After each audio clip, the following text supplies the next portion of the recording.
Chapter 4. One afternoon, a month later, Dorian Gray was reclining in a luxurious armchair in the little library of Lord Henry's house in Mayfair.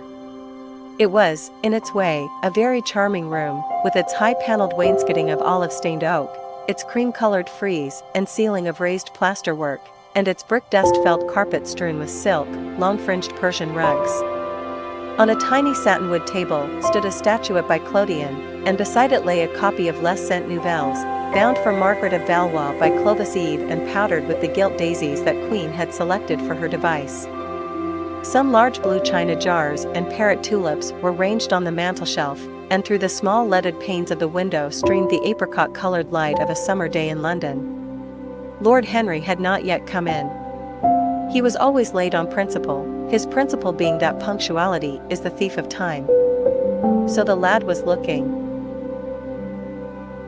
rather sulky, as with listless fingers he turned over the pages of an elaborately illustrated edition of Manon Lescaut that he had found in one of the bookcases. The formal monotonous ticking of the Louis Quatorze clock annoyed him. Once or twice he thought of going away. At last he heard a step outside, and the door opened. "How late you are, Harry," he murmured. "I am afraid it is not Harry, Mr. Gray," answered a shrill voice. He glanced quickly round and rose to his feet. "I beg your pardon. You thought it was my husband. It is only his wife. You must let me introduce myself.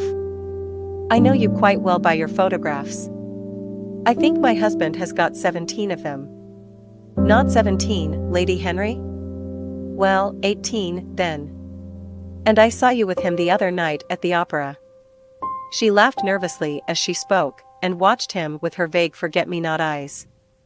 She was a curious woman, whose dresses always looked as if they had been designed in a rage and put on in a tempest. She was usually in love with somebody, and, as her passion was never returned, she had kept all her illusions. She tried to look picturesque, but only succeeded in being untidy. Her name was Victoria, and she had a perfect mania for going to church. "That was at Lohengrin, Lady Henry, I think?" "Yes, it was at dear Lohengrin. I like Wagner's music better than anybody's. It is so loud that one can talk the whole time without other people hearing what one says. That is a great advantage, don't you think so, Mr. Gray?" The same nervous staccato laugh broke from her thin lips, and her fingers began to play with a long tortoiseshell paper knife. Dorian smiled and shook his head. "I am afraid I don't think so, Lady Henry. I never talk during music, at least, during good music. If one hears bad music, it is one's duty to drown it in conversation." "Ah. That is one of Harry's views, isn't it, Mr. Gray?" "I always hear Harry's views from his friends. It is the only way I get to know of them. But you must not think I don't like good music. I adore it, but I am afraid of it. It makes me too romantic. I have simply worshipped pianists, two a day. Sometimes, Harry tells me. I don't know what it is about them. Perhaps it is that they are foreigners. They all are, ain't they? Even those that are born in England become foreigners after a time, don't they? It is so clever of them, and such a compliment to art. Makes it quite cosmopolitan, doesn't it? You have never been to any of my parties, have you, Mr. Gray? You must come. I can't afford orchids, but I spare no expense in foreigners. They make one's rooms look so picturesque. But here is Harry. Harry, I came in to look for you, to ask you something, I forget what it was, and I found Mr. Gray here. We have had such a pleasant chat about music. We have quite the same ideas. No, I think our ideas are quite different. But he has been most pleasant. I am so glad I've seen him." "I am charmed, my love, quite charmed," said Lord Henry, elevating his dark, crescent-shaped eyebrows and looking at them both with an amused smile. "So sorry I am late, Dorian. I went to look after a piece of old brocade in Wardour Street and had to bargain for hours for it. Nowadays, People know the price of everything and the value of nothing. I am afraid I must be going, exclaimed Lady Henry, breaking an awkward silence with her silly sudden laugh. I have promised to drive with the Duchess.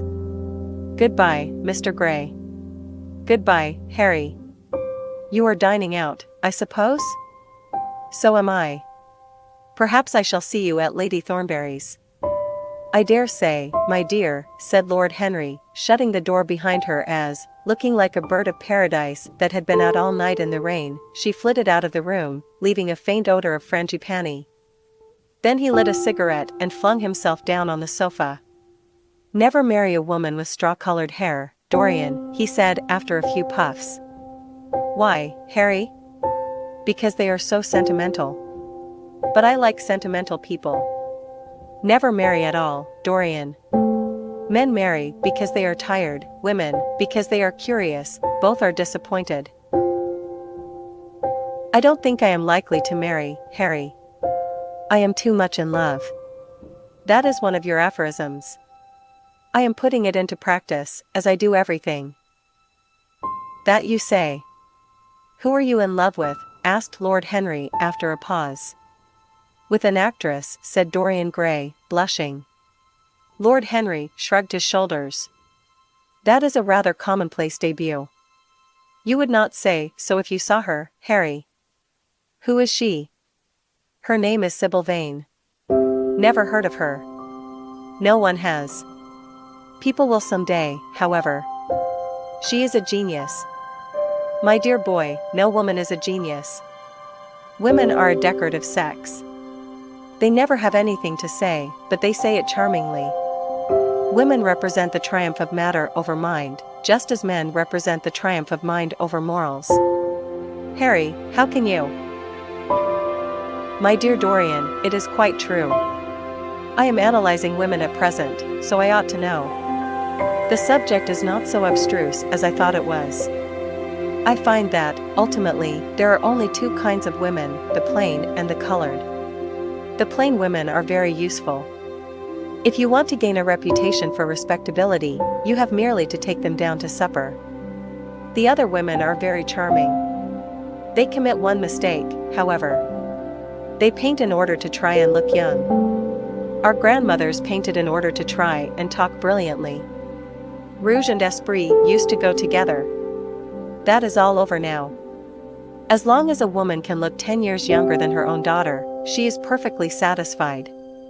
As for conversation, there are only 5 women in London worth talking to, and 2 of these can't be admitted into decent society. However, tell me about your genius. How long have you known her? Ah. Harry, your views terrify me. Never mind that. How long have you known her? About 3 weeks. And where did you come across her? I will tell you, Harry, but you mustn't be unsympathetic about it. After all, it never would have happened if I had not met you. You filled me with a wild desire to know everything about life. For days after I met you, something seemed to throb in my veins. As I lounged in the park or strolled down Piccadilly, I used to look at every one who passed me and wonder, with a mad curiosity, what sort of lives they led. Some of them fascinated me. Others filled me with terror. There was an exquisite poison in the air. I had a passion for sensations. Well, one evening about 7 o'clock, I determined to go out in search of some adventure. I felt that this grey monstrous London of ours, with its myriads of people, its sordid sinners, and its splendid sins, as you once phrased it, must have something in store for me. I fancied 1,000 things. The mere danger gave me a sense of delight. I remembered what you had said to me on that wonderful evening when we first dined together, about the search for beauty being the real secret of life. I don't know what I expected, but I went out and wandered eastward, soon losing my way in a labyrinth of grimy streets and black grassless squares. About 8:30, I passed by an absurd little theatre, with great flaring gas jets and gaudy playbills. A hideous Jew, in the most amazing waistcoat I ever beheld in my life, was standing at the entrance, smoking a vile cigar. He had greasy ringlets, and an enormous diamond blazed in the center of a soiled shirt. "Have a box, my lord," he said, when he saw me, and he took off his hat with an air of gorgeous servility. There was something about him, Harry, that amused me. He was such a monster.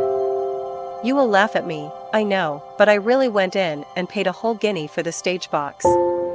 To the present day, I can't make out why I did so, and yet if I hadn't, my dear Harry, if I hadn't, I should have missed the greatest romance of my life. I see you are laughing. It is horrid of you. I am not laughing, Dorian, at least I am not laughing at you. But you should not say the greatest romance of your life. You should say the first romance of your life.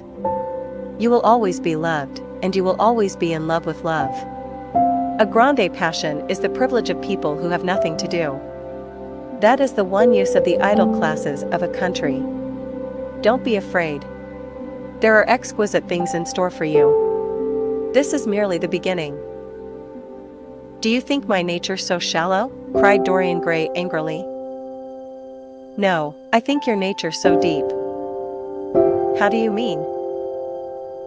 My dear boy, the people who love only once in their lives are really the shallow people. What they call their loyalty, and their fidelity, I call either the lethargy of custom or their lack of imagination. Faithfulness is to the emotional life what consistency is to the life of the intellect, simply a confession of failure. Faithfulness. I must analyze it someday. The passion for property is in it. There are many things that we would throw away if we were not afraid that others might pick them up. But I don't want to interrupt you. Go on with your story. Well, I found myself seated in a horrid little private box, with a vulgar drop scene staring me in the face. I looked out from behind the curtain and surveyed the house. It was a tawdry affair, all cupids and cornucopias, like a third-rate wedding cake. The gallery and pit were fairly full, but the 2 rows of dingy stalls were quite empty, and there was hardly a person in what I suppose they called the dress circle. Women went about with oranges and ginger beer, and there was a terrible consumption of nuts going on. It must have been just like the palmy days of the British drama.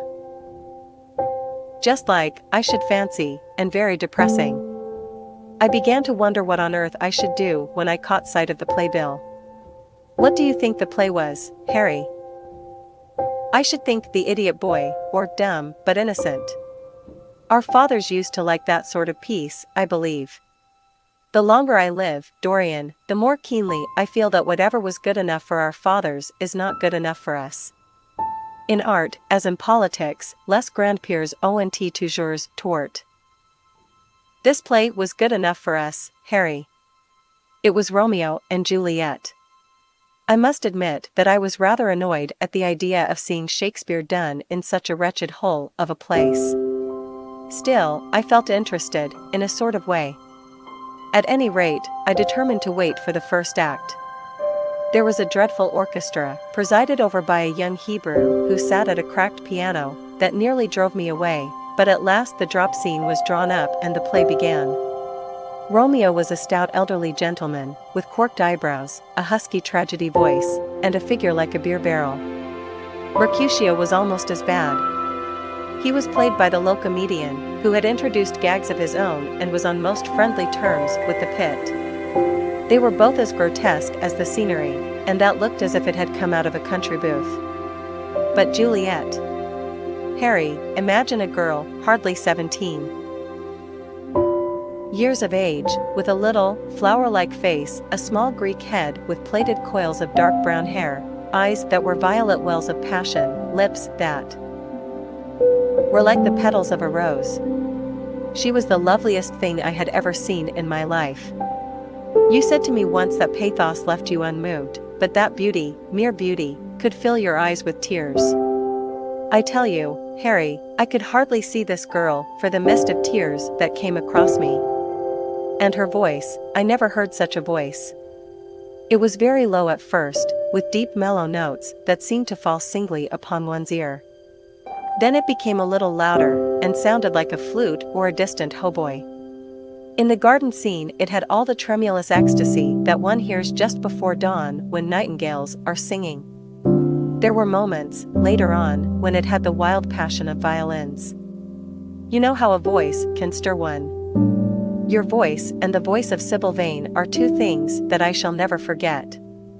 When I close my eyes, I hear them, and each of them says something different. I don't know which to follow. Why should I not love her? Harry, I do love her. She is everything to me in life. Night after night I go to see her play. One evening she is Rosalind, and the next evening she is Imogen. I have seen her die in the gloom of an Italian tomb, sucking the poison from her lover's lips. I have watched her wandering through the forest of Arden, disguised as a pretty boy in hose and doublet and dainty cap.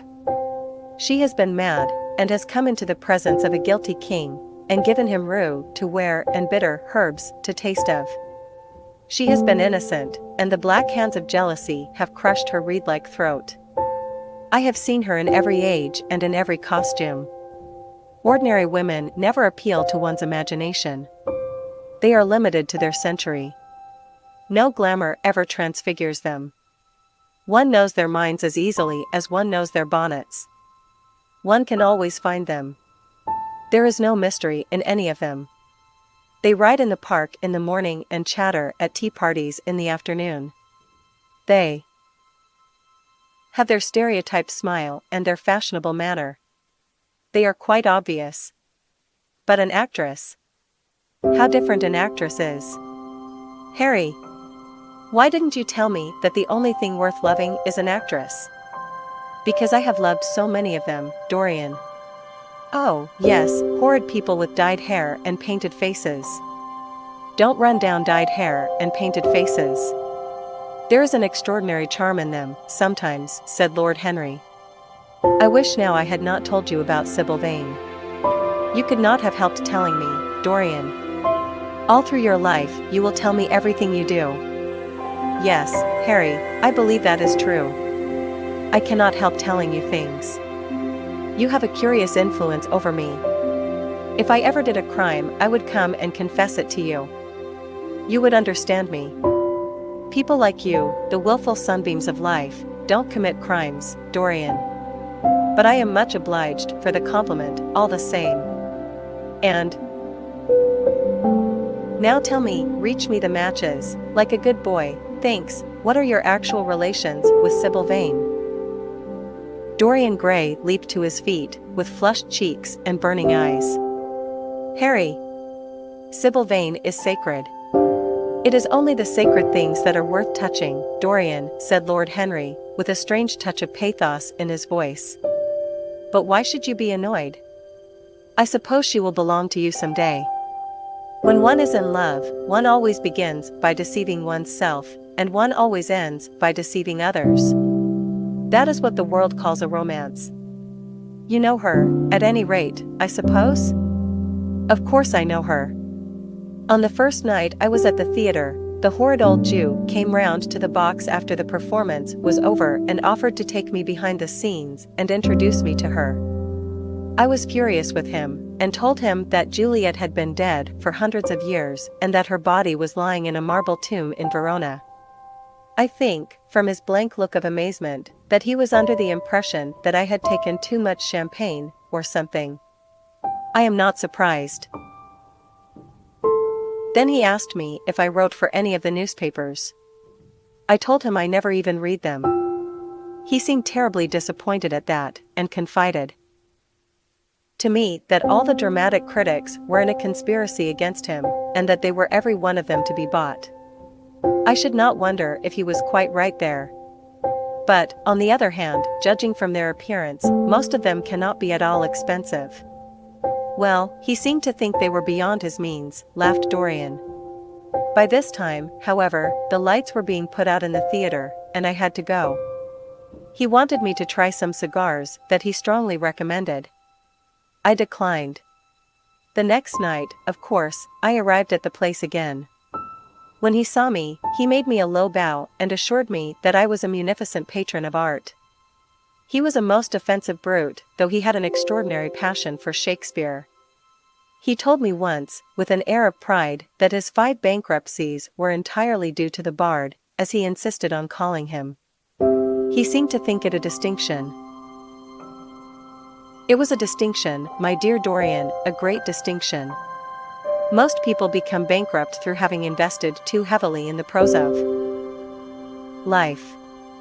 To have ruined one's self over poetry is an honor. But when did you first speak to Miss Sybil Vane? The 3rd night. She had been playing Rosalind. I could not help going round. I had thrown her some flowers, and she had looked at me, at least I fancied that she had. The old Jew was persistent. He seemed determined to take me behind, so I consented. It was curious my not wanting to know her, wasn't it? No, I don't think so.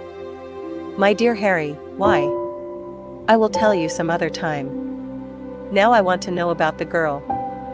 Sybil? Oh, she was so shy and so gentle. There is something of a child about her. Her eyes opened wide in exquisite wonder when I told her what I thought of her performance, and she seemed quite unconscious of her power. I think we were both rather nervous. The old Jew stood grinning at the doorway of the dusty green room, making elaborate speeches about us both, while we stood looking at each other like children. He would insist on calling me my lord, so I had to assure Sybil that I was not anything of the kind. She said quite simply to me, "You look more like a prince."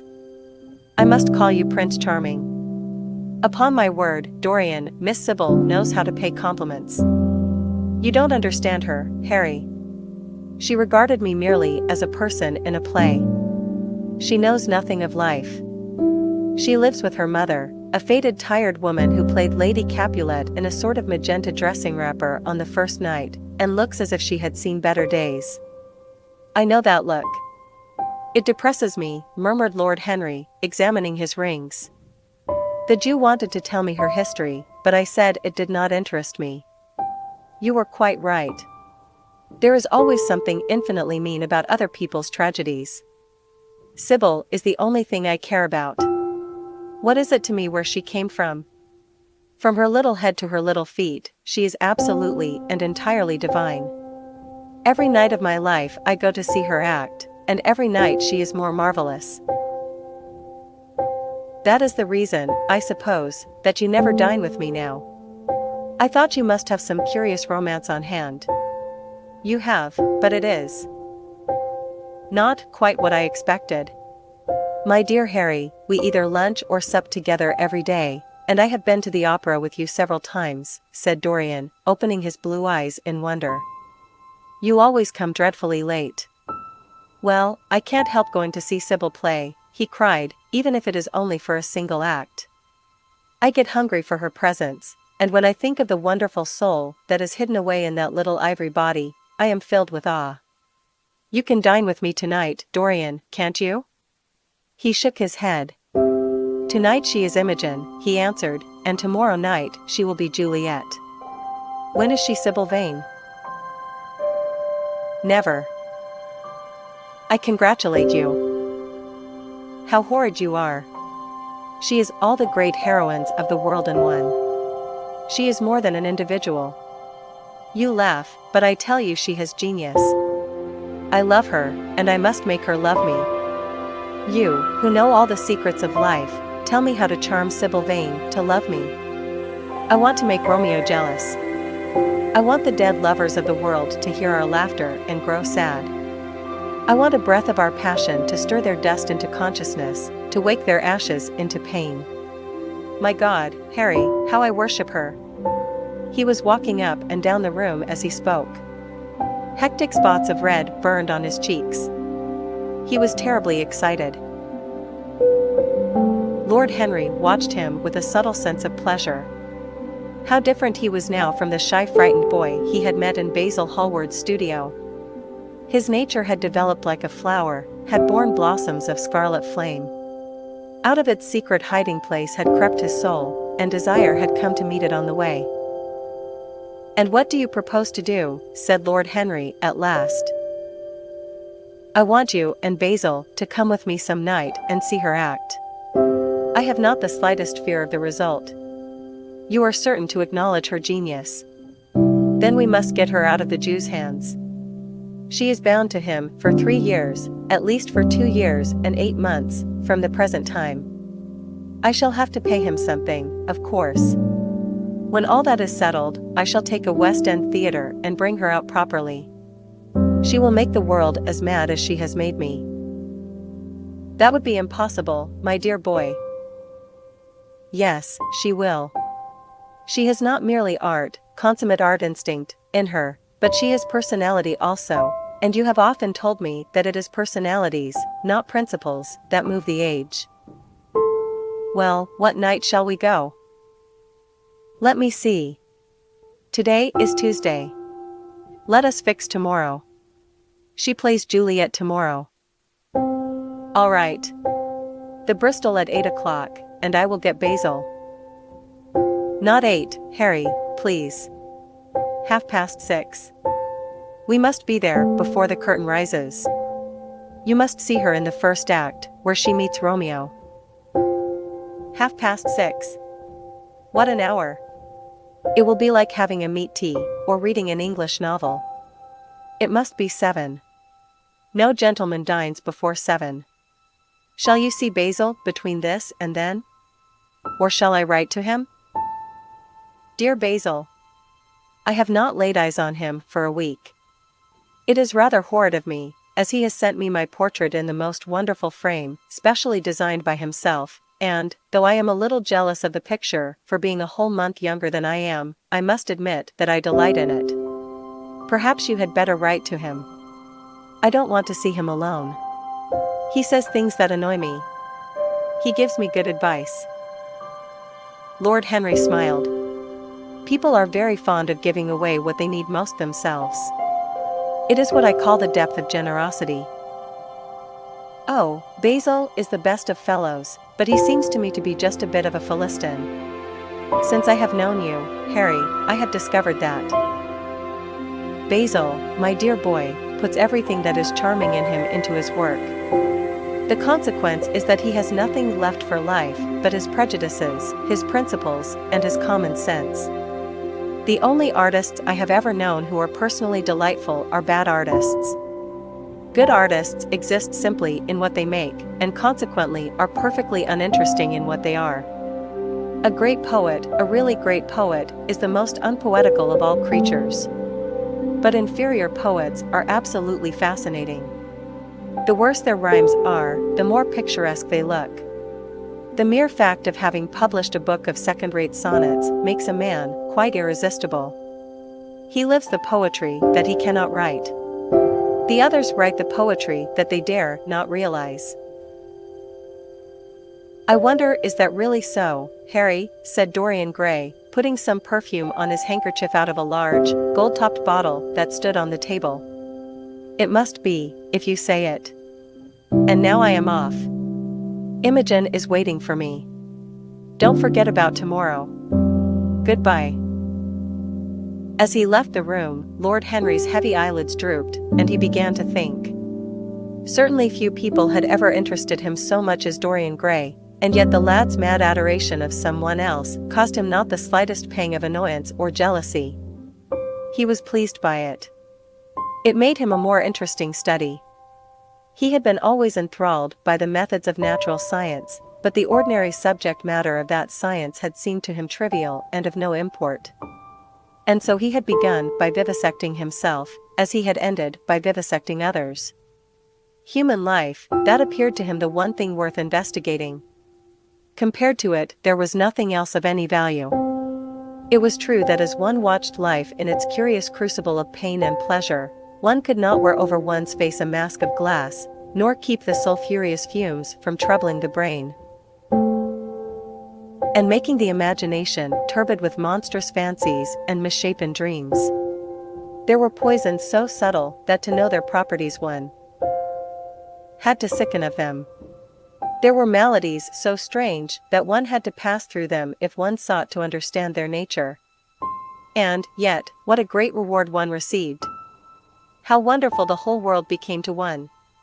To note the curious hard logic of passion, and the emotional colored life of the intellect, to observe where they met, and where they separated, at what point they were in unison, and at what point they were at discord. There was a delight in that.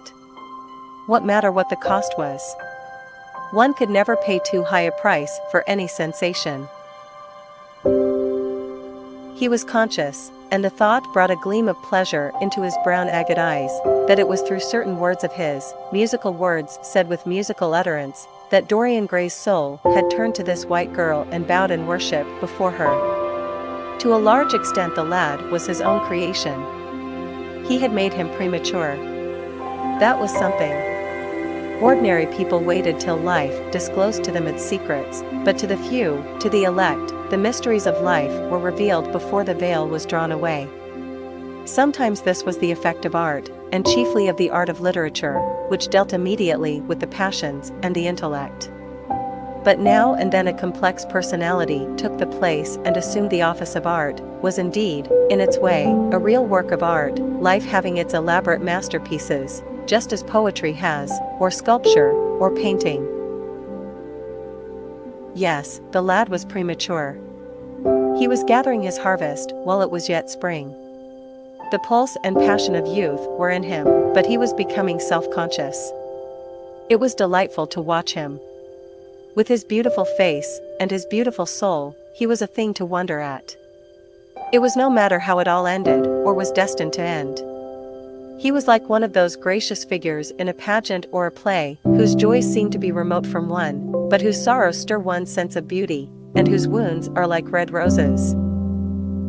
Soul and body, body and soul, how mysterious they were. There was animalism in the soul, and the body had its moments of spirituality. The senses could refine, and the intellect could degrade. Who could say where the fleshly impulse ceased, where the psychical impulse began? How shallow were the arbitrary definitions of ordinary psychologists? And yet how difficult to decide between the claims of the various schools. Was the soul a shadow seated in the house of sin? Or was the body really in the soul, as Giordano Bruno thought? The separation of spirit from matter was a mystery, and the union of spirit with matter was a mystery also. He began to wonder whether we could ever make psychology so absolute a science that each little spring of life would be revealed to us. As it was, we always misunderstood ourselves and rarely understood others. Experience was of no ethical value. It was merely the name men gave to their mistakes. Moralists had, as a rule, regarded it as a mode of warning, had claimed for it a certain ethical efficacy in the formation of character, had praised it as something that taught us what to follow and showed us what to avoid. But there was no motive power in experience. It was as little of an active cause as conscience itself. All that it really demonstrated was that our future would be the same as our past, and that the sin we had done once, and with loathing, we would do many times, and with joy. It was clear to him that the experimental method was the only method by which one could arrive at any scientific analysis of the passions, and certainly Dorian Gray was a subject made to his hand, and seemed to promise rich and fruitful results. His sudden mad love for Sybil Vane was a psychological phenomenon of no small interest. There was no doubt that curiosity had much to do with it, curiosity and the desire for new experiences, yet it was not a simple, but rather a very complex passion. What there was in it of the purely sensuous instinct of boyhood had been transformed by the workings of the imagination, changed into something that seemed to the lad himself to be remote from sense, and was for that very reason all the more dangerous. It was the passions about whose origin we deceived ourselves that tyrannized most strongly over us. Our weakest motives were those of whose nature we were conscious. It often happened that when we thought we were experimenting on others, we were really experimenting on ourselves. While Lord Henry sat dreaming on these things, a knock came to the door, and his valet entered and reminded him it was time to dress for dinner. He got up and looked out into the street. The sunset had smitten into scarlet gold the upper windows of the houses opposite.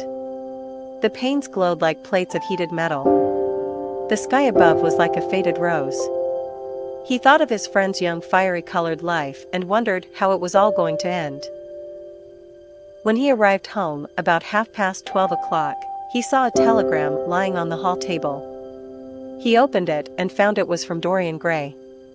It was to tell him that he was engaged to be married to Sybil Vane.